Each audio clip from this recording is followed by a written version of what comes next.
la civilisation est arrivée à sa propre limite.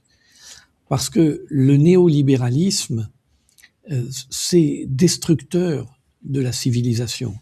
L'idée que les humains ne sont plus capables de décider, parce que le cœur du néolibéralisme dans lequel nous sommes entrés avec le coup d'État de Augusto Pinochet au Chili, puis ensuite l'arrivée de Madame Thatcher à Londres, puis de Monsieur Reagan à Washington, puis le tournant dit de la rigueur à Paris avec Monsieur Mitterrand, qui marque l'ensemble des étapes sur 10 ans, enfin 11 ans de l'entrée dans le néolibéralisme.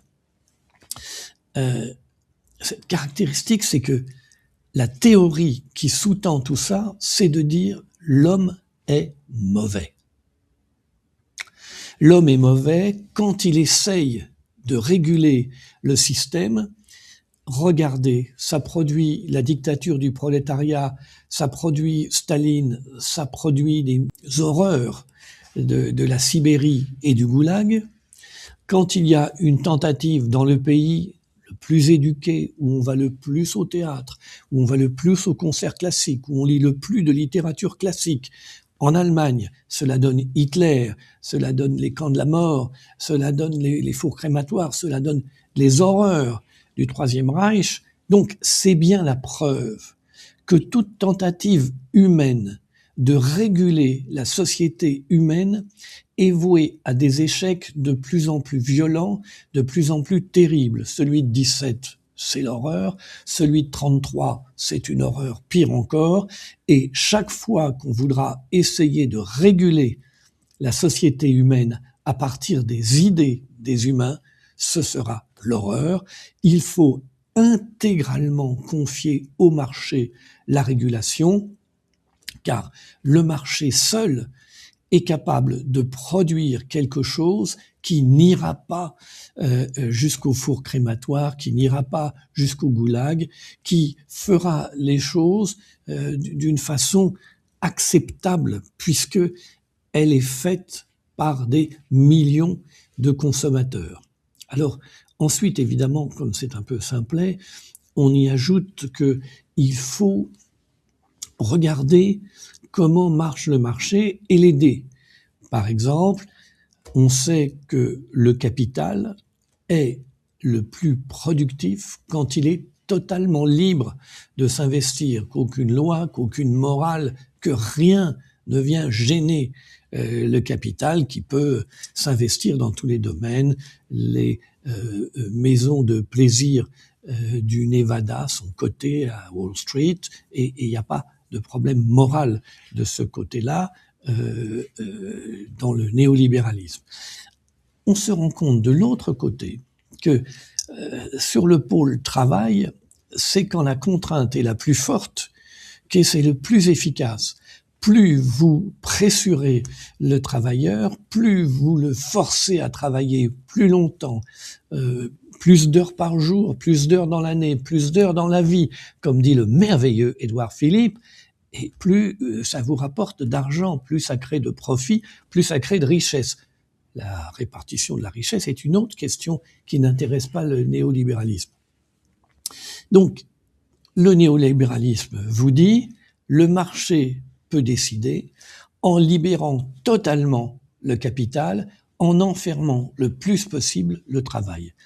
Vous avez là la formule de quelque chose qui détruit une société, qui a construit un dispositif où il n'y a jamais eu autant de réduction du nombre de personnes qui détiennent la richesse, puisque à moins de 200 personnes, elles détiennent la majorité absolue de la richesse sur Terre. C'est absolument inédit dans l'histoire de l'humanité, totalement inédit.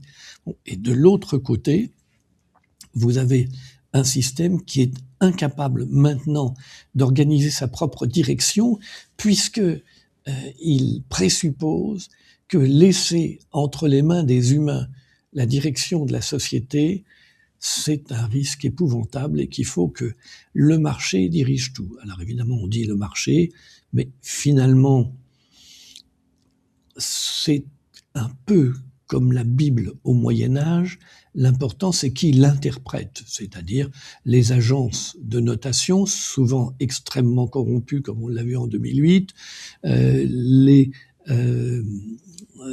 cabinets conseils à la McKinsey qui sont là aussi corrompus.